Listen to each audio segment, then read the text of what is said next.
Et bonjour à toutes et à tous les amis, j'espère que vous allez bien. On se retrouve aujourd'hui pour une toute nouvelle vidéo tuto Bybit, comment prendre des positions avec effet de levier sur l'exchange Bybit. Je précise que cette vidéo n'est pas sponsorisée, d'accord? Je n'ai pas touché d'argent pour parler de Bybit, pour faire une vidéo dessus, mais vous êtes très nombreux à me demander un tuto sur cette plateforme parce que vous êtes très nombreux à vouloir ou à l'utiliser. Donc j'ai décidé de le faire aujourd'hui. Ça va être une vidéo assez rapide, ok?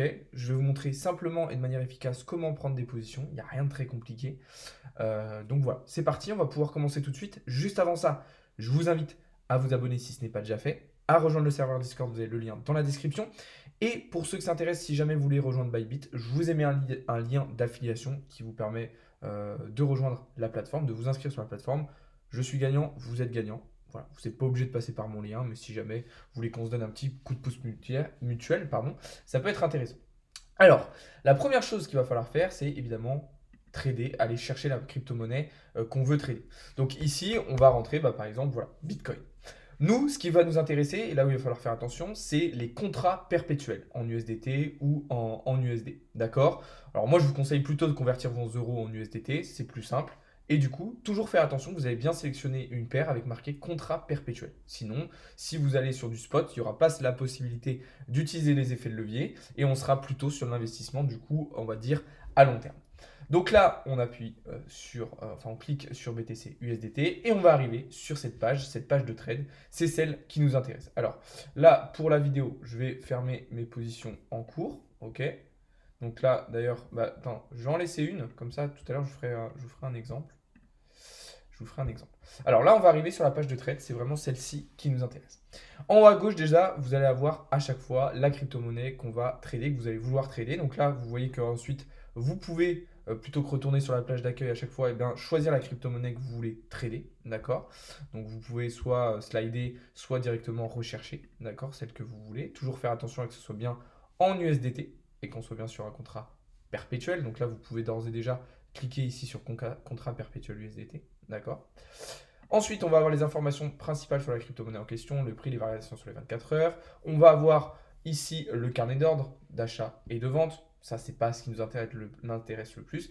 Et ici, on va avoir la partie graphique. Alors moi, je vous recommande plutôt de faire vos analyses sur TradingView.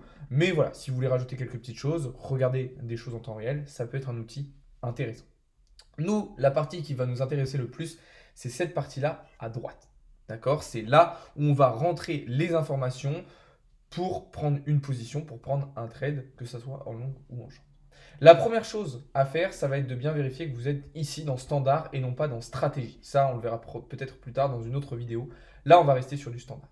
La deuxième chose très importante, toujours vous mettre en isolé. D'accord? Surtout si vous êtes débutant, mettez-vous en isolé, ça vous permet d'avoir des trades indépendants les uns des autres. Et s'il y en a un qui est en perte, ça ne va pas creuser sur votre solde ou sur vos autres positions pour rattraper les pertes. Donc restez bien en isolé.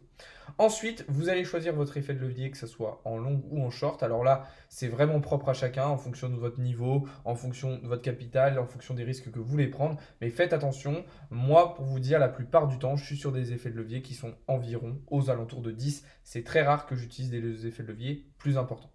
Vous faites confirmer et là déjà, on a une première étape de fait. Ensuite, la deuxième chose, ça va être, enfin la troisième du coup, le type d'ordre, soit limite, soit marché. Ça, vous connaissez. Marché, ça veut dire qu'on rentre au prix actuel de la crypto-monnaie, au prix actuel du marché. Ça veut dire que notre position va s'ouvrir instantanément. Alors que limite, on va rentrer en ordre limite, donc à un prix différent que le prix actuel du marché. Donc là, par exemple, si je rentre en market, je vais rentrer à 16 620 dollars. Ok? Vous voyez le prix qui est ici. Et si je rentre en limite, soit je vais pouvoir mettre un prix en dessous ou un prix au-dessus en fonction de si je veux prendre un long ou un short. D'accord? Ce que vous ne pouvez pas faire, c'est mettre un prix, un ordre limite au-dessus du prix actuel pour rentrer en long. Ou inversement, un ordre limite en dessous du prix actuel pour rentrer en short. D'accord? Vous ne pouvez pas fonctionner de cette manière, mais par contre, là où ça va être intéressant, c'est si on veut attendre que le prix monte pour rentrer en short ou si on veut attendre que le prix baisse pour rentrer en long, et on va pouvoir utiliser les ordres limites. Donc là, par exemple, vous voyez, si je sais pas, je veux attendre, disons que le prix monte à 16 720 dollars avant de short. Ok? Et ici, dans limite, on va marquer 16 720 dollars, ça sera mon prix d'entrée. Ensuite, vous allez rentrer la quantité du SDT que vous allez vouloir mettre sur votre position.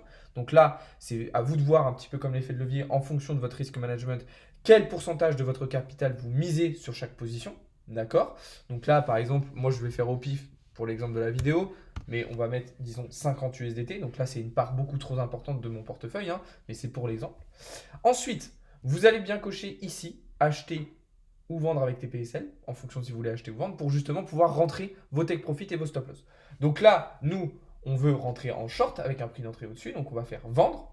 Et là, on va pouvoir rentrer notre TP et notre SL. Donc là, TP, on va dire par exemple 16 500. OK. Et stop loss, on va dire par exemple 16 740. Je fais au pif, encore une fois, c'est pour l'exemple de la vidéo. Mais dans le Discord, vous avez à chaque fois le détail avec quand vous avez des sacs de bourse, ça correspond au take profit et le sens interdit que vous avez en rouge correspond au stop loss. Donc là, vous avez du coup défini toutes les informations de votre position. Vous pouvez désormais ouvrir votre trade. D'accord? Donc ouvrir votre ordre. Donc là, je fais ouvrir. Je vérifie que tout est OK. Je confirme. Et là, ça y est, ordre exécuté avec succès. Comme vous le voyez, l'ordre n'est pas ouvert, d'accord? Il est pris en compte. Vous le voyez ici dans actif, d'accord? Vous voyez que j'ai un short qui est en préparation sur Bitcoin, mais on n'a pas encore touché le prix d'entrée. Du coup, la position n'est pas encore ouverte, d'accord? Vous avez bien un ordre qui est en attente, mais la position n'est pas encore ouverte, d'accord? Si jamais ça ne vous correspond plus et que vous ne voulez finalement plus rentrer si on n'a pas encore touché le prix d'achat, prix d'entrée, bah vous pouvez tout simplement annuler votre ordre en cliquant juste ici. Maintenant, on va faire la même chose avec un ordre au marché. Donc là, on va se mettre sur une autre crypto-monnaie, par exemple le XRP. Donc là, même chose, on vérifie bien qu'on est en isolé, on règle bien son effet de levier. OK. Hop, x10, x10, on confirme. J'ai bien vérifié que j'étais sur du standard. Cette fois-ci, on va rentrer en market sur XRP et en longue. Donc là, vous n'avez pas besoin de rentrer un prix d'entrée vu qu'on va rentrer directement au prix du marché. Même chose, je vais mettre 50 USDT. Là, vu qu'on va faire un long, bah, je vais cocher ici. Take profit, je vais mettre par exemple à 0,37 $. Et un stop loss que je vais mettre par exemple à 0,34 $. D'accord? Donc là, même chose, toutes mes informations sont rentrées. Je vais ouvrir mon long. Je vérifie que tout est OK. Je confirme. Et là, cette fois-ci, ma position s'ouvre instantanément puisque je suis rentré au prix du marché. D'accord? Donc là, ensuite, comme je vous le disais tout à l'heure, ici, vous allez pouvoir retrouver l'ensemble de vos positions. D'accord? Donc, avec la crypto en question, l'effet de levier que vous avez utilisé, la quantité, le prix d'entrée, votre prix de liquidation. Toujours faire attention que vous avez bien un stop loss au-dessus de votre prix de liquidation pour justement éviter de vous faire liquider. Et puis ici, vous avez votre marge, le PNL de votre position, d'accord? Donc si vous êtes en BNF, en perte, etc. Vous pouvez aussi, si vous voulez, modifier votre TP et votre stop loss. Ça, c'est quelque chose que je vous invite à faire. Exemple ici, bien, si vous voulez, je ne sais pas, sur XRP, vous voyez que le prix est monté, vous êtes en BNF. Ce qui peut être intéressant, ça va être de clôturer 50% de votre position. Vous faites confirmer, ok? Donc là, vous avez déjà pris une partie de vos bénéfices et vous allez pouvoir modifier votre stop loss. Ce qui peut être bien dans ce cas-là, quand on prend des profits, c'est de remonter son stop loss au prix d'entrée. D'accord? Donc là, je vois que sur XRP, mon prix d'entrée est à 0,3457. Eh bien, je vais remonter mon stop loss au prix d'entrée. Je fais confirmer. Et là, bon, du coup, vu que le prix n'a pas vraiment bougé, ça a fermé la position instantanément. Mais si le prix était monté, bah, ça ne l'aurait pas fermé. Vous avez compris le principe. Donc voilà, vous avez désormais toutes les informations pour prendre des positions sur Bybit de manière totalement simple. Donc vous voyez que c'est vraiment pas compliqué. C'est exactement le même fonctionnement que sur d'autres plateformes. Ça ressemble assez fortement à Binance en plus, l'interface. Donc franchement, vous pouvez vous y retrouver assez facilement. Donc voilà, Bybit, je trouve quand même que c'est un exchange plutôt intéressant. Il y a des inconvénients. Évidemment, c'est une plateforme qui est centralisée, comme les Binance, comme les FTX. Donc ça a aussi ses inconvénients. Mais ça reste quand même très facile d'utilisation. C'est très compréhensible. C'est assez accessible au grand public. Donc vous pouvez vous y retrouver assez facilement. L'autre inconvénient, et là faites attention, c'est sur les frais. C'est vrai que Bybit est une plateforme avec des frais quand même assez conséquents.